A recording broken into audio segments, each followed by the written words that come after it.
This video is an introduction to drawing materials, dry media, and also a brief intro to how one approaches sketching. We're not going to do wet media. I'll do some videos on that later. Dry media allows you to develop the image in a progressive manner, whereas wet media tends to be binary. It's on or off. If you have a brush filled with black ink, that ink is going to be black. There's really not a lot you can do other than diluting the ink.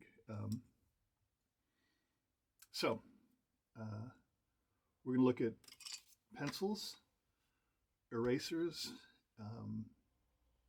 We're not going to look at Conte or charcoal. I'll do some videos on that later. It's a different approach and not as convenient as pencils. Pencils are graded from B to H. I think it goes 6B to 6H. And the graphite in pencils is a blend of graphite and clay. The more clay, the harder it is, and the less clay, the darker it is. I would encourage you to either get a drawing set where you can experiment with all the way from 6B to 6H, see what you prefer, or just go and buy a couple pencils at the local art store. The typical school pencil in the States is HB, which is right down the middle, half hard, half dark.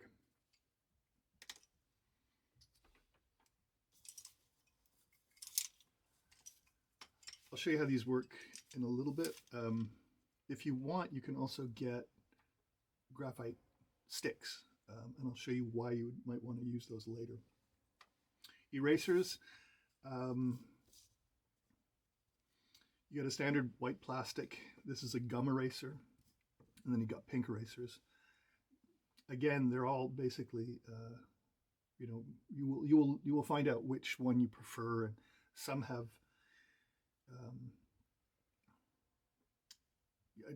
some have advantages over others.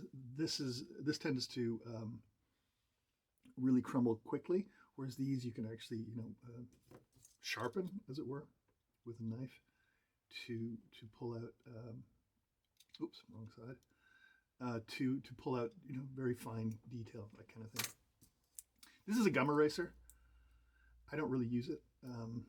But I'll have another video on how to use erasers and sort of reductive approaches to drawing as well.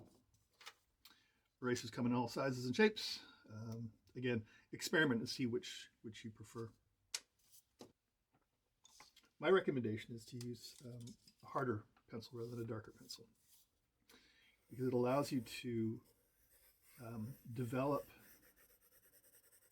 the shape and not commit to it immediately.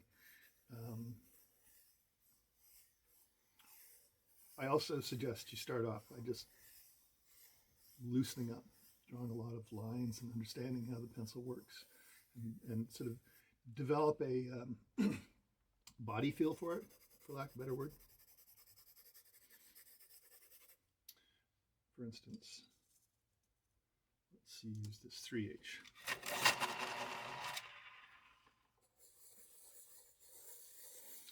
Variety of holding, like you can hold it like this, you can hold it like this, you can even hold it like that if you want.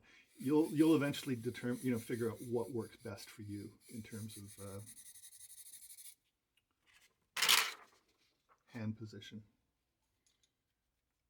So this is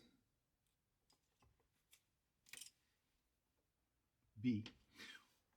One thing you should practice is the pressure that you use when you draw. You draw super lightly, then push down. And you'll find like certain motions are easier to push down on. But developing a sense of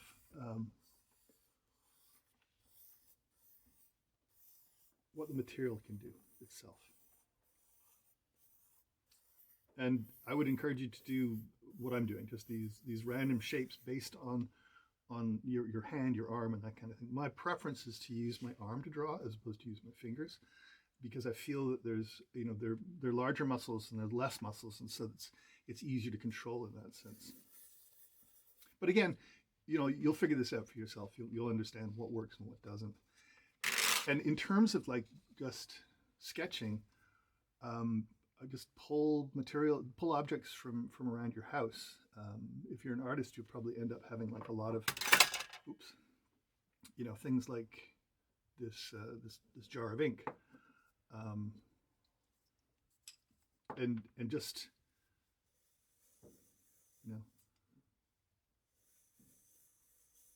allow the form to evolve.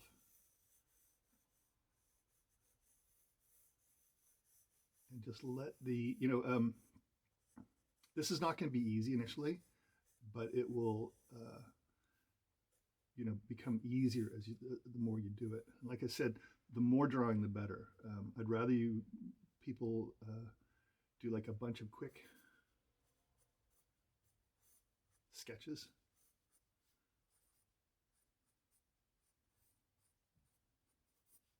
As opposed to spending a long time on the thing. That does have a place, but it, that will come later. Sustained drawings are useful and good, but initially to sketch, just get out there. Now, so here's an idea of what you can use this for. Use the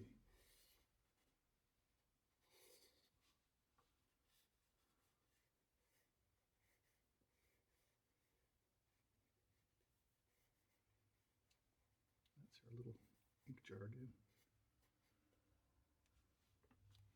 So probably don't have to buy this immediately, but this allows you to deal with value and understand large masses without having to spend a lot of time putting in the hatching.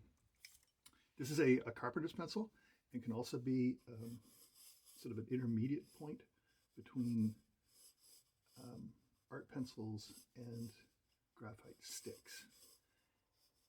And again, work towards a drawing. Don't commit immediately, allow it to evolve.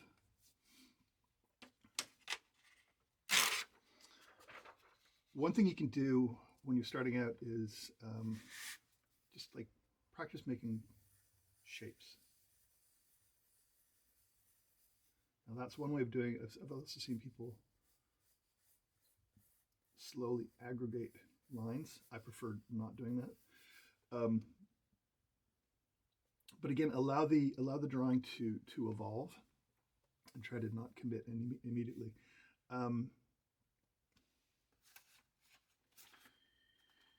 You can eventually, we're going to talk about the place light has in drawing, but the idea is that you should be able to control the value to understand what the object looks like in light.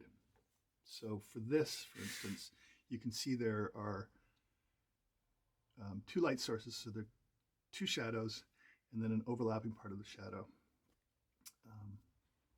Not sure if you can see it perfectly there, but I'm going to do a quick drawing of it.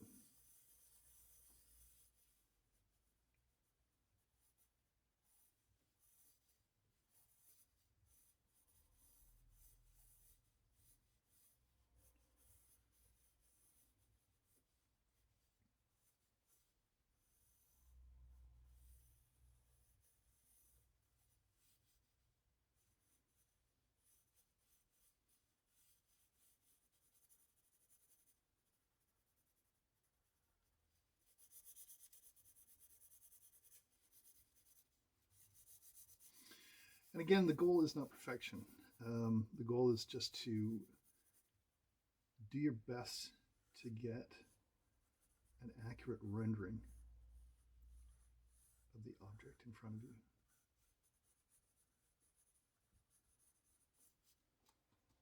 Great.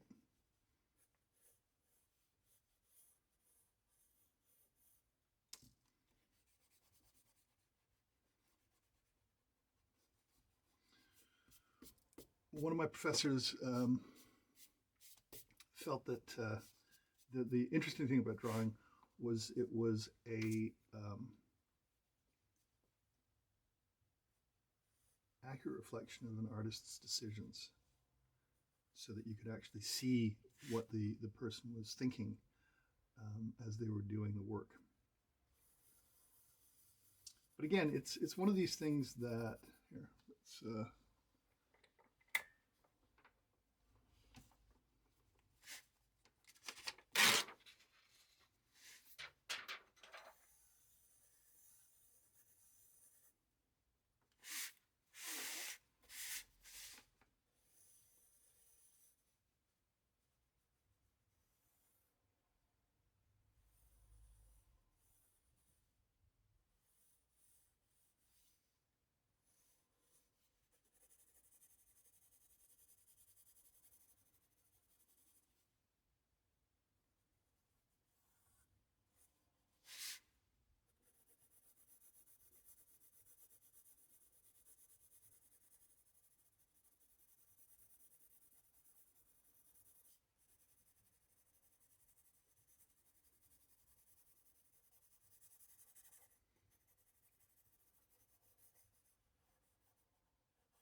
so I'm slowly building things up. And I'm trying to understand the relationship between this value, and that value. So we've got three value system here.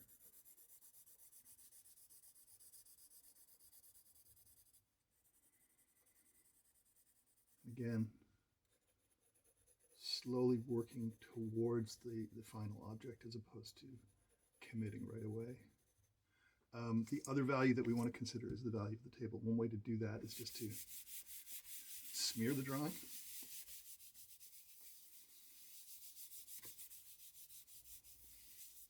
And then pull up the white.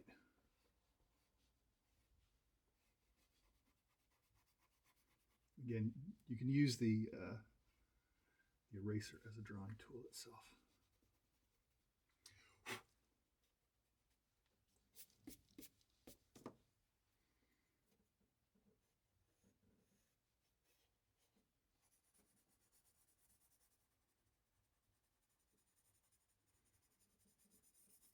But again, like, give yourself time, figure out the materials that work best for you. Some people really like a dark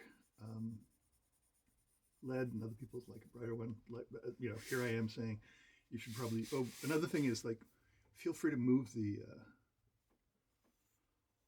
support around. Make it accommodate to your needs as opposed to its needs. But again, you know, these things take time. Take your time, see what works best for you. And most of all, have fun. There are times that you'll be frustrated, but be patient with yourself. Be kind to yourself. I'll be doing more tutorials on specific things, more specific topics about drawing. So please follow along as I do. And thanks for watching. Have fun drawing.